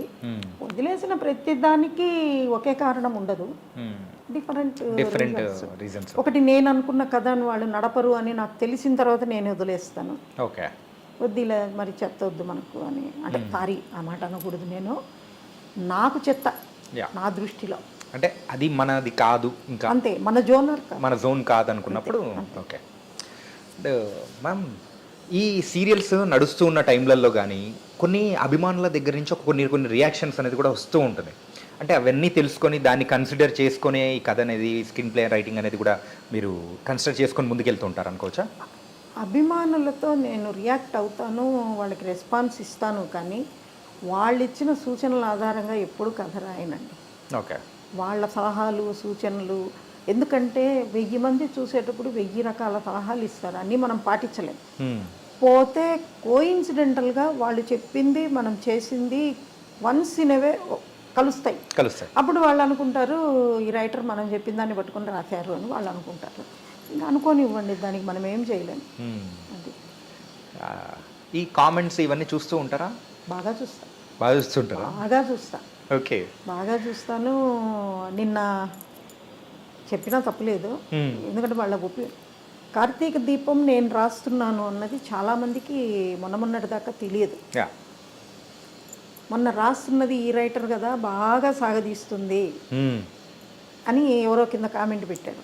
ఓకే. ఇంకేముంది, అమ్మ చేతిలో ఉంది కదా, ఇలాగే సాగదీస్తారు అని. కానీ ఆ సాగదీయడమే కొన్ని వేల మంది ఫుడ్ అన్నది ఆ చూసే వాళ్ళకి అర్థం కాదు. చూసే వాళ్ళకి 1/2 అవర్ కాలక్షేపం, చేసే వాళ్ళకి తినే అన్నం. అది అర్థం కాని వాళ్ళు ఏదో అన్నారు అనుకుంటే అటువంటి వాళ్ళకి అసలు రెస్పాండ్ కూడా కాను. ఎందుకంటే వీళ్ళకు రెస్పాన్స్ ఇచ్చి గుప్పడంత మనసులో ఒక రకంగా ఒక చులకన భావం ఏర్పడిపోయింది అందరిలో. రైటర్ అంటే మనం చెప్పిందే రాస్తారు, మనం చెప్పిందే చేస్తారు, మనం ఎలా చెబితే అలా చేస్తారు అని. అందుకనే కార్తీక దీపం సందర్భంగా కామెంట్స్ చూస్తా కానీ ఎక్కడ రియాక్ట్ కావట్లా. ఈ తర్వాత ఇంకొకటి కూడా ఏంటంటే, నేను ఒక మాట మీతో అన్నాను, ఫలానా వాళ్లకు ఫలానా రెస్పాన్స్ ఇలా వచ్చింది అని చెప్పి దాన్ని వైరల్ చేసుకుంటూ దాన్ని పుంఖానుపుంఖాలుగా అభిప్రాయాలు సేకరించి పెంచుకుంటూ నేనన్న ఒక్క మాట మీద 4 వీడియోలు వస్తూ ఇదంతా న్యూసెన్స్. ఈ సందర్భంగా మీకు ఇంకొక మాట చెప్పాలి.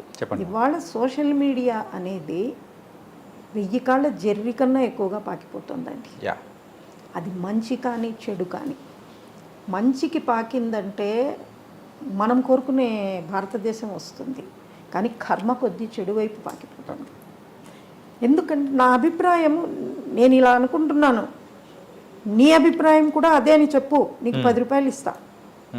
నీ అభిప్రాయం కూడా అదే అని చెప్పు. డబ్బున్నవాడు దీన్ని అవతల వాళ్ళకి ఇన్కమ్ చేసేసాడు తనని తాను పెంచుకోవడం కోసం.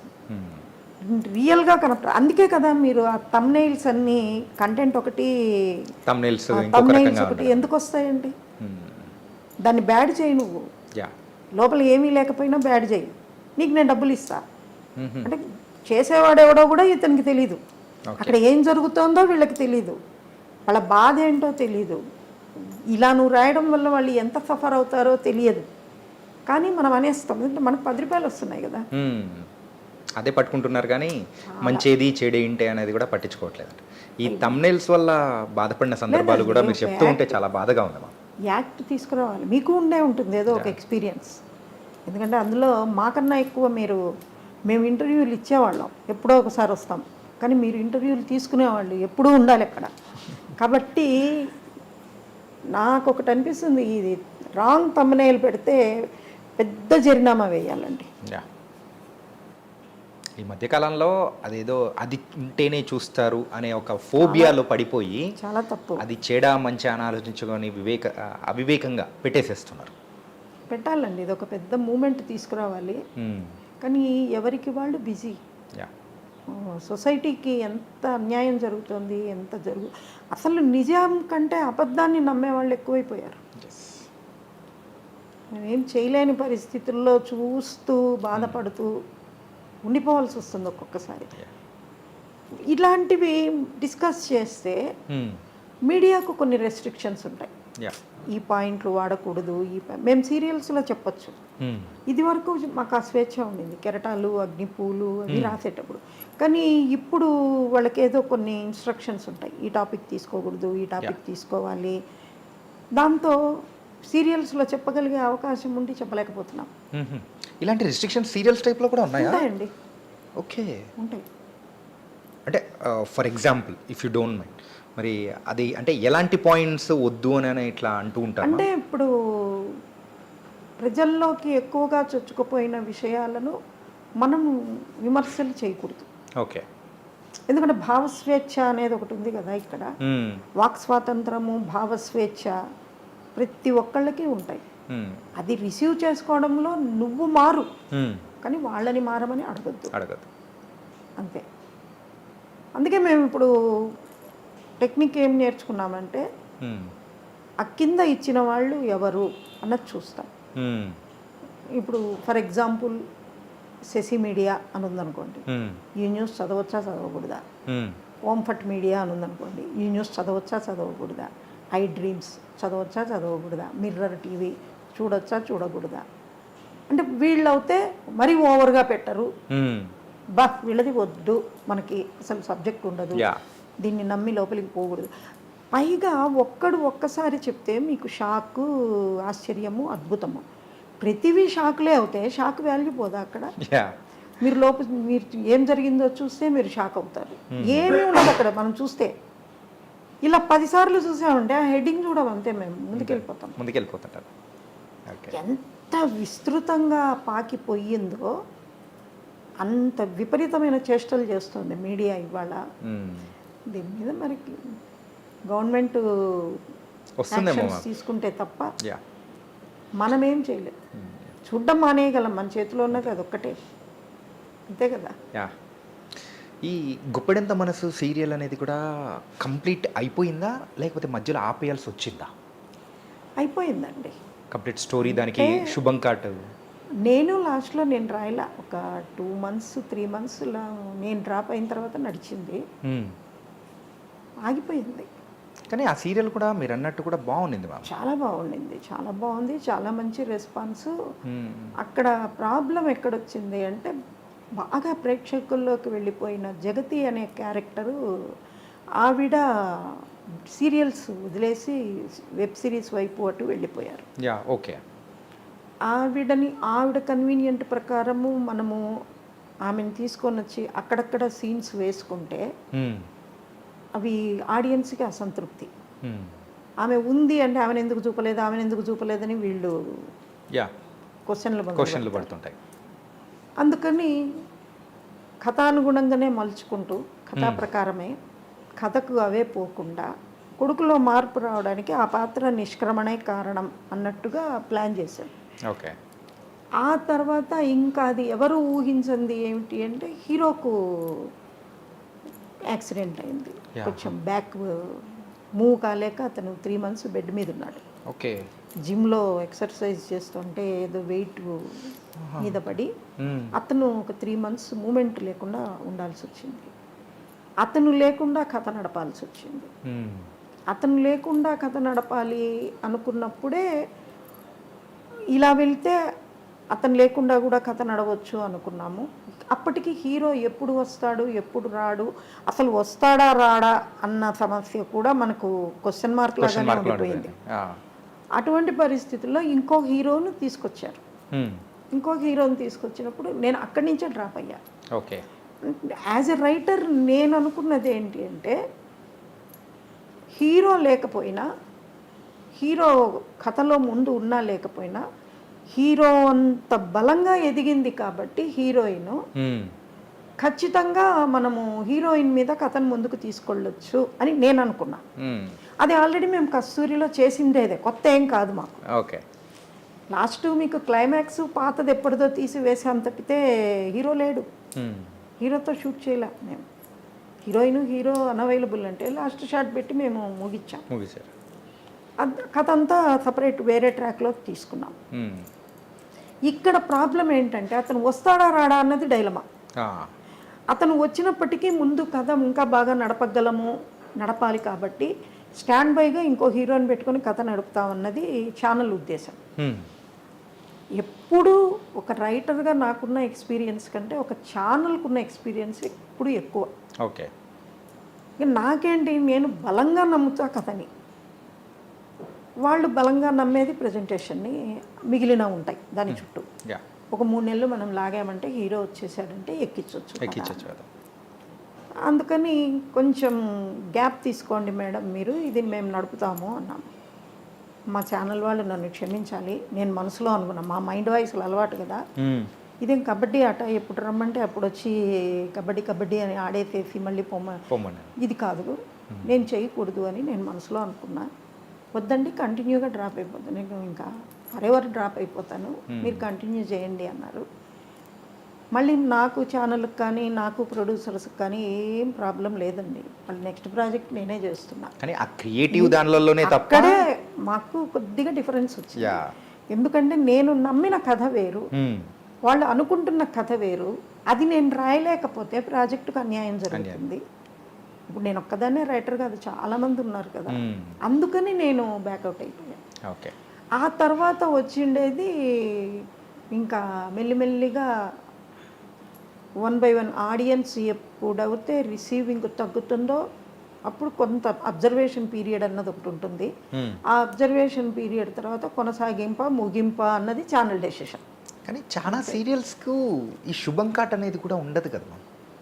అంటే సినిమాలలో మనం చూస్తూ ఉంటాము, వెబ్ సిరీస్లలో చూస్తూ ఉంటాం, కానీ సీరియల్స్ విషయంలో మాత్రం స్టార్టింగ్ ఉంటుంది కానీ ఎండింగ్ మాత్రం ఎక్కడా ఉండదు. ఎందుకు అలాగా? చాలా సీరియల్స్కి ఏమో, కానీ నేను చేసిన దాంట్లో ఒక ఎండింగ్ ఉంటుందండి. ఎండింగ్ ఇచ్చే చేస్తాను నేను. నా చేతుల మీద ఎండ్ అయిన దానికి డెఫినెట్గా ముగింపు పర్ఫెక్ట్ ఉంటుంది. ఒక కోయిలమ్మ ఆ అమ్మాయి ఏ గోల్తో బయలుదేరిందో చిన్ని అది సక్సీడ్ అవుతుంది క్లైమాక్స్లో. That is Koilamma climax. తర్వాత కెరటాలు మాకు 3 daysలో క్లోజ్ చేయాలి అని వచ్చినా కూడా నేను మంజు గారు నానా అవస్థపడి పర్ఫెక్ట్ ఎండింగ్ ఇచ్చామే తప్పితే మేము అబ్రప్ట్గా క్లోజ్ చేయాలి. ఆ తర్వాత అగ్నిపూలు జనరేషన్ మారింది. నేను ముందు ఇంకా వద్దులే, వాళ్ళు వేరే రైటర్తో రాసుకుంటారు అనుకున్నాను. కాదు, మీరే రాయాలి అన్నారు. నాకు శ్రీకాంత్ ప్రొడక్షన్స్తో ఉన్న అనుబంధము, నేను రాసా. శ్రీకాంత్ ప్రొడక్షన్స్ కన్నా మంజు గారితో ఎక్కువ అసోసియేషన్.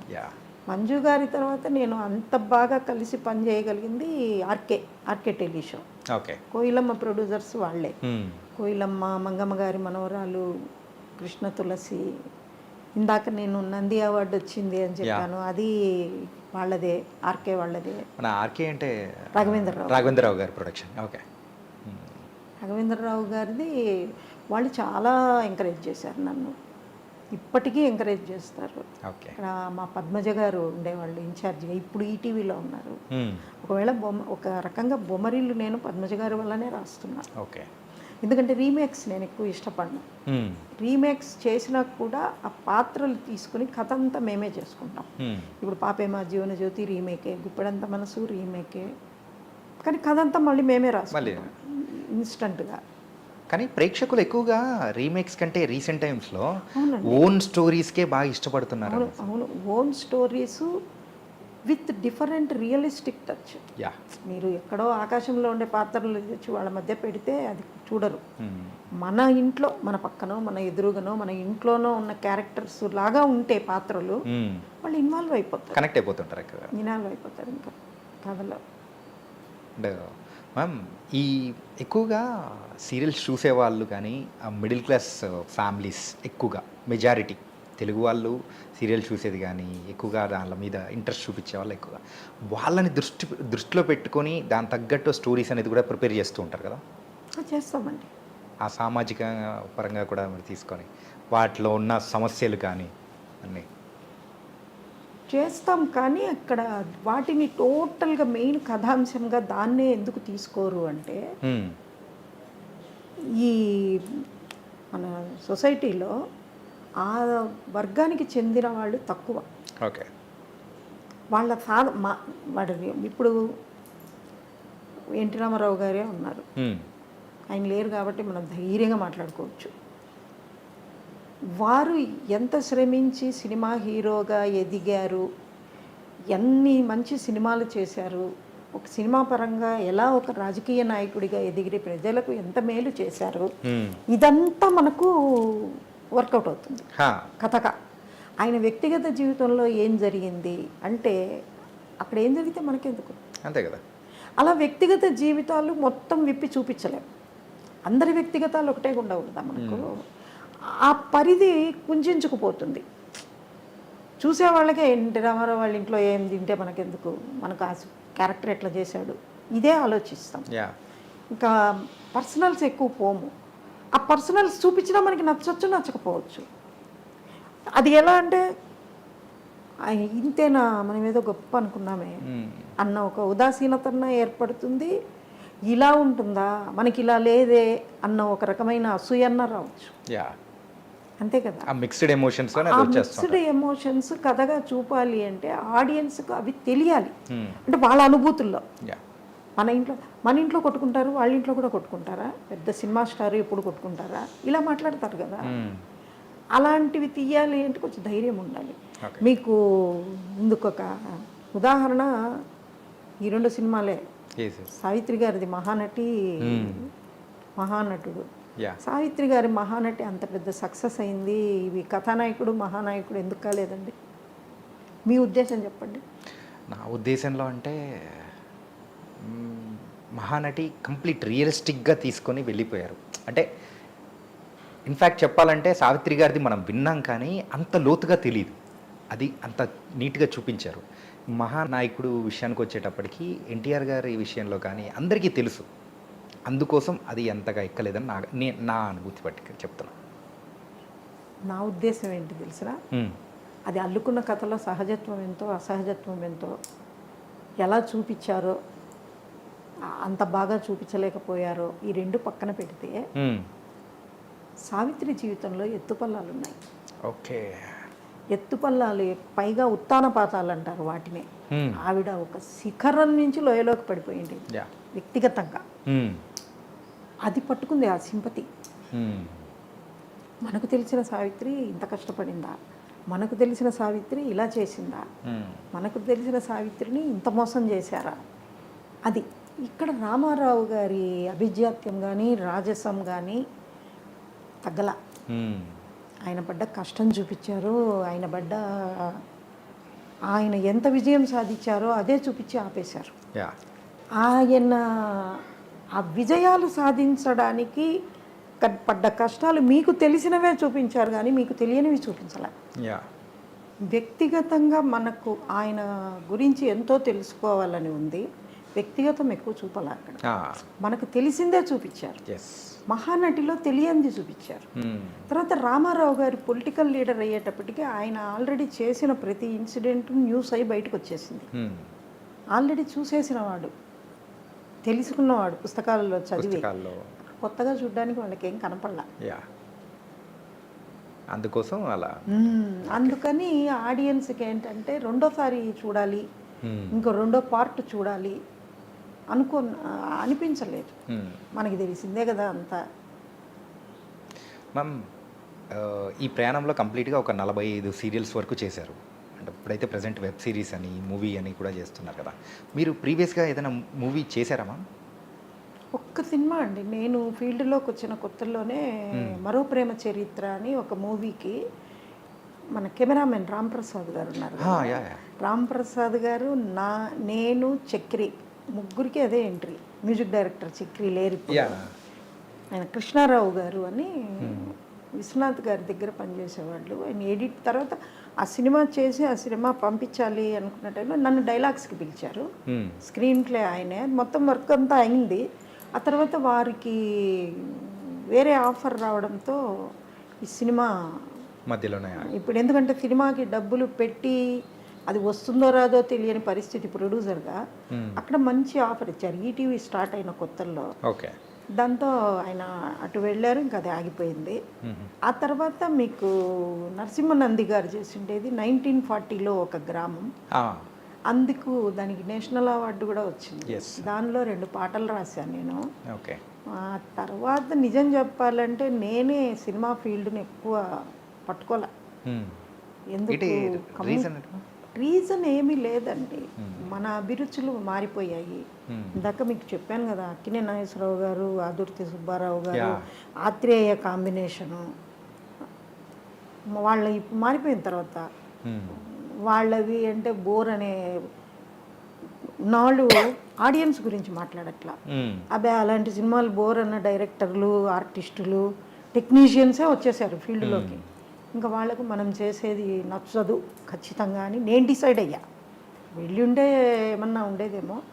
బట్ ఈ మధ్య మాత్రం మళ్ళీ వర్క్ చేస్తున్నా ఓకే. కొంచెం, ఎందుకంటే ఓటీటీ అనేది సినిమాతో మళ్ళీ దగ్గరకు వస్తాం. అవును మ్యామ్, అది ఒక కొత్త మాధ్యమం కూడా ప్రేక్షకులకు దగ్గర కానీ అవుతుంది కాబట్టి. అక్కడ కూడా అండి వీళ్ళు మీకు డబ్బు పెట్టి రిస్క్ తీసుకునేటప్పుడు తీసుకునే రిస్క్ ఏదో ఒక గుడ్ సైడే ఎందుకు తీసుకోరు? మొన్న సంక్రాంతికి వచ్చింది, సంక్రాంతికి వస్తున్నాం సార్. దానిలో ఆయన చెప్తారు, వెంకటేష్ గారు, వెబ్ సిరీస్ చూసి మావాడు పాడైపోయాడు అని. అది జోక్ కింద ఎంజాయ్ చేశారే కానీ జనాలు బోరున ఏడవాల్సిన సందర్భం అది. ఒక 4 ఏళ్ల పిల్లాడు అలా మాట్లాడుతున్నాడు అంటే ఆ జోక్ కింద తీసుకుని ఎంజాయ్ చేసిన ఆడియన్స్ టేస్ట్కు పాదాభివందనం చేయాలి. నిజంగా ఎంత బాధ వేసిందంటే నాకు, ఆ లాంగ్వేజ్ కూడా రాని వాళ్ళు డైలాగ్ రైటర్స్ అయిపోతారు. ఓకే. అక్కడ ఎవరో ట్రాన్స్లేటర్ కూర్చుంటారు పక్కన, దాన్ని తెలుగులో రాయవయ్యా అంటారు. వీడికి మంచి తెలుగు భాష రాదు, వీళ్ళు రాసేదే భాష. కొన్ని చూస్తుంటాం, కంటెంట్ అద్భుతంగా ఉంటుంది, తమిళ్ డబ్బింగ్, మలయాళం డబ్బింగ్. కానీ ఆ డబ్బింగ్ రైటర్కి తెలుగు రాక భాష ఎంత దరిద్రంగా ఉంటుందంటే అంత దరిద్రంగా ఉంటుంది. అది మాస్ కూడా మానేసిన భాషను తీసుకొచ్చి వెబ్ సిరీస్లో పెడుతున్నారు. ఇప్పుడు మన పిల్లలు మన ఇంట్లో పనిచేసే వాళ్ళు కూడా మంచి భాష మాట్లాడుతున్నారు. కానీ వీళ్ళు ఎంత వర్స్ట్ లాంగ్వేజ్ అంటే, అది వెబ్ సిరీస్ కావాలి. ఒకప్పుడు నేను విన్నది వెబ్ సిరీస్ ఇలాగే ఉండాలి. మరి అలా ఉన్న వెబ్ సిరీస్ వల్ల మీ ఛానల్స్ నిలబడలేదే? లేకుంటే ఛానల్ నిలబడేంత వరకు ఏదో ఒక స్టఫ్ ఇవ్వాలి కాబట్టి మేము తీసేసుకున్నాం. కానీ ఈ చెప్పాలంటే ఈ వర్డ్ని నేను యూజ్ చేయకూడదు, బూతులు. కరెక్ట్. వెబ్ సిరీస్ అంటే అందులో కనీసం మినిమం 2-3 బూతులన్నా ఉండాలి అని చెప్పేసి అవతల సైడ్ నుంచి వాళ్ళు కానీ ఇక్కడ ఎవరైతే రాస్తున్నారో డైరెక్ట్ చేస్తున్నారో వాళ్ళు కూడా పర్టికులర్గా దాన్ని ఇంక్లూడ్ చేస్తున్నట్టు అనిపిస్తుంది. అంటే ఈ ప్రభావం నార్త్ ఇండియాలో దానివల్ల ప్రభావం ఏమైనా అనుకోవచ్చండి? వెస్ట్రన్ ఎక్కువ. నెట్ఫ్లిక్స్లో ఇంగ్లీష్ చూస్తారు, వాళ్ళకి బోల్డ్ సీన్స్ కావాలి కదా. వాళ్లకు బోల్డ్ సీన్స్, వాళ్ళ స్వభావం వేరండి, మన ఇండియన్ కల్చర్ వేరండి. నార్త్ ఇండియాలో ఇప్పుడు సగం పోయింది ఇండియన్ కల్చర్, ఇప్పుడు సౌత్కి వచ్చింది. సౌత్లో కూడా నాకు కర్ణాటకలో వాళ్ళు కామన్, వాళ్ళు ఏం మాట్లాడుకున్నా ఏం చేసినా కానీ వాళ్ళు ఎంత సేపు కెరీరు హైప్ ఎంత వస్తుంది, కంపెనీలు మారడము, ఎన్నాళ్ళు బ్రతికితే బ్రతుకుతాం అనుకోవడము, కంఫర్ట్కి ప్రయారిటీస్ ఎక్కువైపోయాయి. అంటే వెస్ట్రన్ కల్చరే, అంతా వెస్ట్రన్ కల్చర్. అది తీసుకొచ్చి ఈ వెబ్ సిరీస్ వాళ్ళు చూపిస్తారు. మీకు మంచి వెబ్ సిరీస్ ఎందుకు రావండి? వికటకవి అని ఒక వెబ్ సిరీస్ ఎంత బాగుంది అది జీ5లో.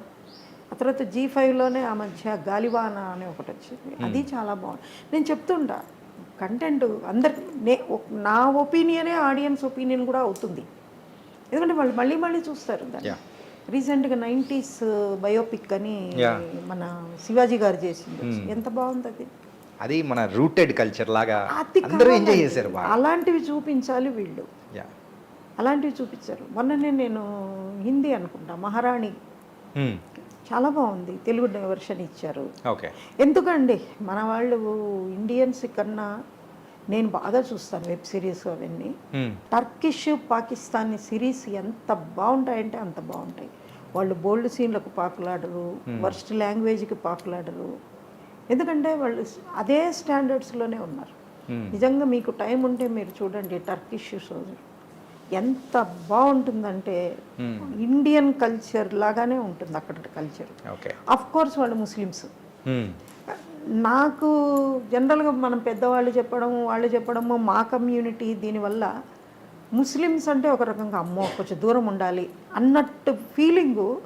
కంటిన్యూస్గా టర్కిష్ సిరీస్ చూస్తుంటే అరే వీళ్ళకి మనకి భేదమే లేదు కదా, ఎందుకు మనం ముస్లిమ్స్ని దూరం పెట్టాలి, వాళ్ళు మనకన్నా విలువలతో ఉన్నారే అనిపిస్తుంది నాకు చూస్తుంటే. ఓకే మ్యామ్, యాజ్ ఏ రైటర్గా మీరున్న టైంలలో ఇప్పుడు ప్రజెంట్ ఏ అంటే లైక్ ఎంటర్టైన్మెంటా లేకపోతే ఎమోషనల్ అండ్ కొంచెం సెంటిమెంటల్ ఇలా డిఫరెంట్ ఉన్నాయి కదా మ్యామ్, ఏది రాయడానికి ఎక్కువగా కష్టం అనేది ఉంటుంది?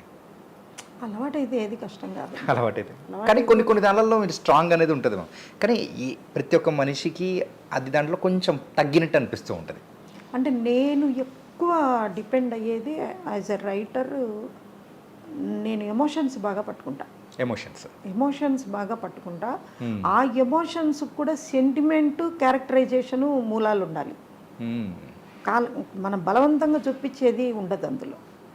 ఎలా అంటే మీకు ఒక 2-3 రోజులు చూసేస్తే ఆ క్యారెక్టరు రియాక్షన్స్ కానీ ఎమోషన్స్ కానీ ఇతను ఇలా కాక ఇంకెలా రియాక్ట్ అవుతాడు అని వాళ్ళు కన్విన్స్ అయిపోయేటట్టు ఉండాలి. అది ఎక్కువ చూసుకుంటాను నేను. ఓకే. తర్వాత నాకు ఇందాక మీరు అన్నట్టుగా ఈ third class language, third class characterisation, చీటికి మాటికి కొట్టుకోవడాలు ఇవి నచ్చవు. ఇది నేను ఎంటర్టైన్ చేయలేను. నేను రాసేటప్పుడు చెప్తూ ఉంటారు, ఒక్క చెంపదెబ్బ కొడితే టీఆర్పీ పెరుగుతుంది అని. అది కొట్టించుకోండి, మీరు కావాలంటే కొట్టించుకోండి, నాకేం అభ్యంతరం లేదు, ఆర్టిస్టులు ఇష్టం. బట్ చీటికి మాటికి చెంపదెబ్బలు కొట్టింది అని నేనైతే రాయలేను. కథ డిమాండ్ చేస్తే రాస్తాం.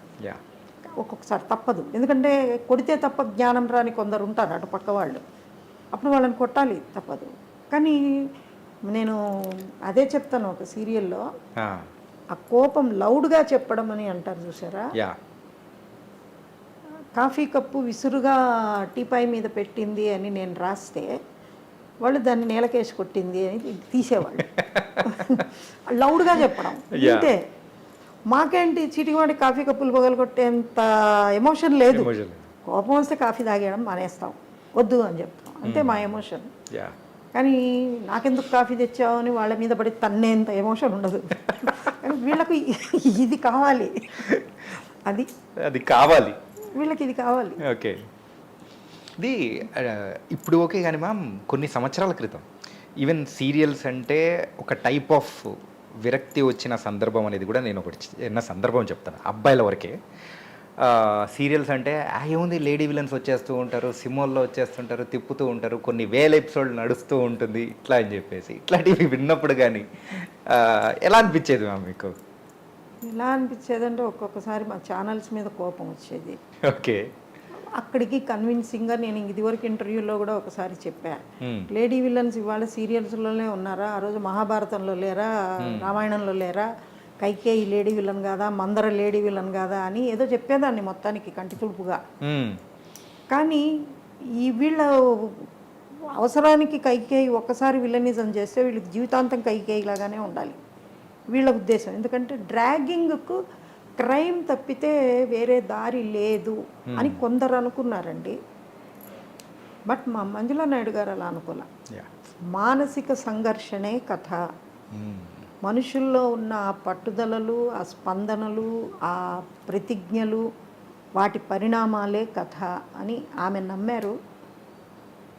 దాంతో ఎప్పుడు ఆవిడ ఆనాడు ఎప్పుడు చేసినా కూడా ఈ టైప్ ఆఫ్ ఇవి చేయలే. ఓకే. ఇప్పుడు గోమతి అనే క్యారెక్టర్, నేను రాయన మొగలరేకుల గురించి నేను మాట్లాడుతున్నా. శృతి గోమతి అనే క్యారెక్టర్లో విలన్, కన్న కొడుకు సుఖం కోసం పోరాడుతుంది. ఆమె విలనే. ఎవరినైతే కన్న తల్లిలాగా ఆదరించిందో వాళ్ళనే ద్వేషిస్తుంది. ఎందుకు? కొడుకు కోసం. అంటే ఎంత గొప్పదైనా తన అంటూ వస్తే స్వార్థం మనిషిలో వస్తుంది. తన కొడుకు కోరుకుంటున్నది, తను పెంచిన కొడుకు కోరుకుంటున్నాడు అంటే వాళ్ళకు కాక నా కొడుకుకు దక్కాలి అని అమ్మాయి అనుకోవడం తప్పలేదు, తల్లి కాబట్టి. ఇలాంటివి చూపిస్తారు ఆమె లేడీ విలన్లను చూపించిన. అది రియల్గా కూడా ఉన్నారండి. కాబట్టి మేమంతా అలాంటి వాళ్ళనే నమ్ముకుంటూ వచ్చాం విలన్లాగా. వాళ్ళు కథను నడుపుతారు. వీళ్ళు ఏంటంటే కేవలం కుట్రలు చేసే కథను నడుపుతారు. క్యారెక్టర్ల మీద నడిచే కథలు, సన్నివేశాల మీద నడిచే కథలు అని 2 రకాలు. మీరు చెప్పేవంతా సన్నివేశాల మీద నడిచే కథలు, మేము సెలెక్ట్ చేసుకునేది, మేము రాసేది అంతా క్యారెక్టర్ మీద నడిచే కథలు.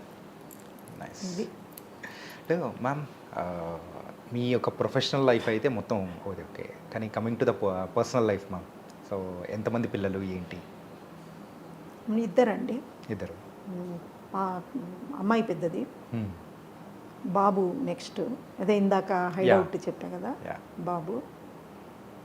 2 పిల్లలు మంచి పిల్లలు, బుద్ధిమంతులు, అంటే మీ తర్వాత వాళ్ళు కూడా ఇట్లా రైటింగ్‌లోకి ఇలా అని మీరు ఎప్పుడు ప్రోత్సహించలేదా? లేతే ఎలా? నేను రాస్తేనే వాళ్ళకు ఇది లేదు. ఓహ్! ఎందుకంటే వాళ్ళు ఎప్పుడూ డిస్కరేజ్ చేయలేదు. హ్మ్. బాగా ఎంకరేజ్ చేశారు కూడా.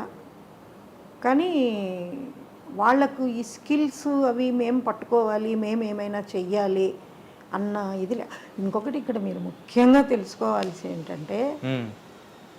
ఆశయాలకు ఆలోచనలకు వారసులు ఉండరు. యాహ్! ఆస్తులకి ఐశ్వర్యాలకి ఉన్నట్టుగా ఓకే. అది. కాబట్టి వాళ్ళ లైఫ్ మా అమ్మాయి పేరు మధురిమ. హ్మ్. తను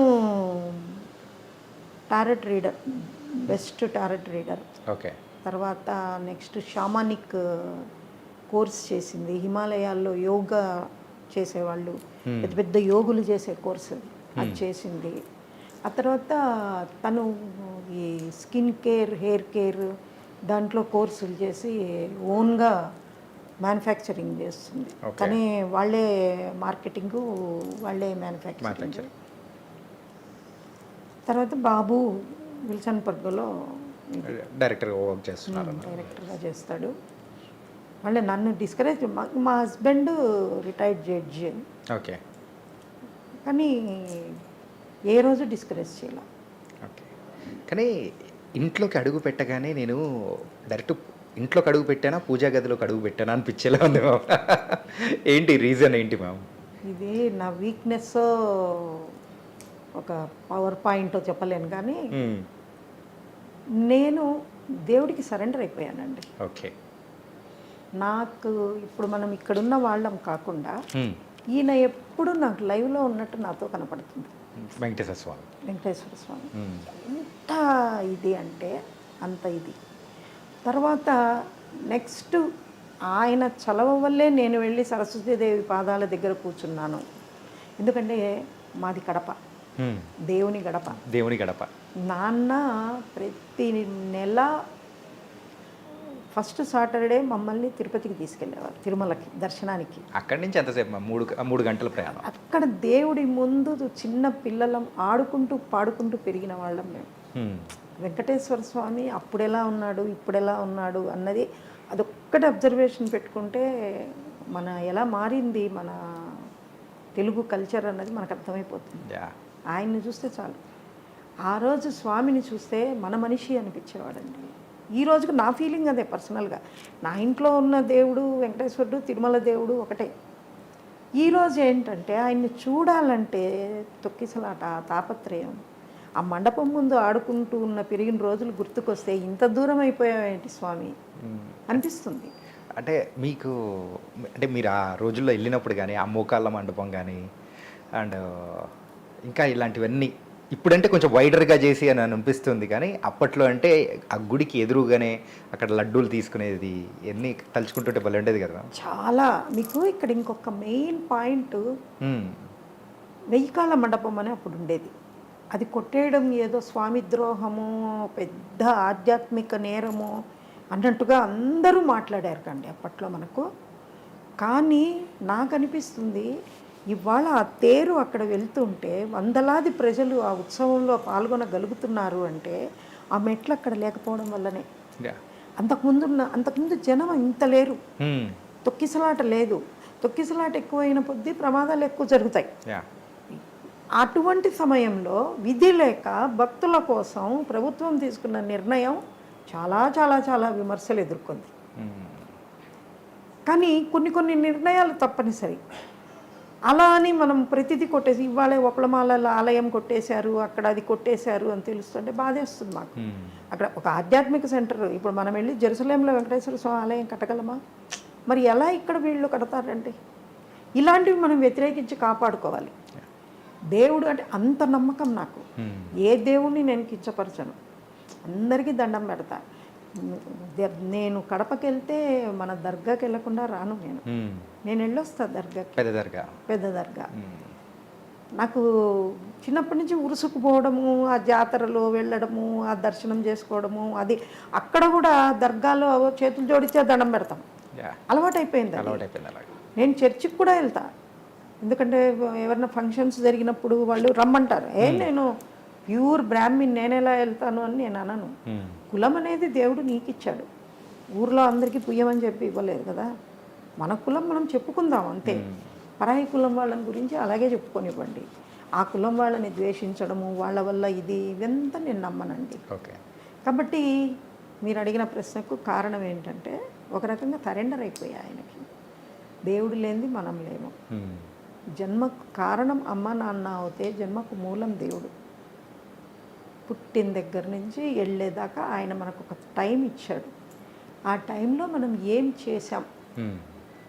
ఎంత మనము ఆయన ఇచ్చిన జన్మకు వాల్యూ ఇవ్వగలిగాం, ఎంతమంది మనల్ని గుర్తుపెట్టుకునే మిగిలాం అంటూ పోతూ పోతూ మన సిగ్నేచర్ భూమి మీద చేసేసి వెళ్ళిపోవాలి అంతే. Yeah, it was super ma'am. ఏంటంటే సీరియల్స్ గురించనే కాకుండా ఇలా ఆధ్యాత్మికంగా కూడా మీరు ఇలా చెప్పడం అనేది కూడా చాలా చాలా బాగుంది. మాకు బాగా నచ్చింది. లేదండి, మనకు ఉండాలి మన రూట్స్ అవే. రూట్స్ అదే మ్యామ్, నిజం. Roots away. Thank you so much ma'am, really.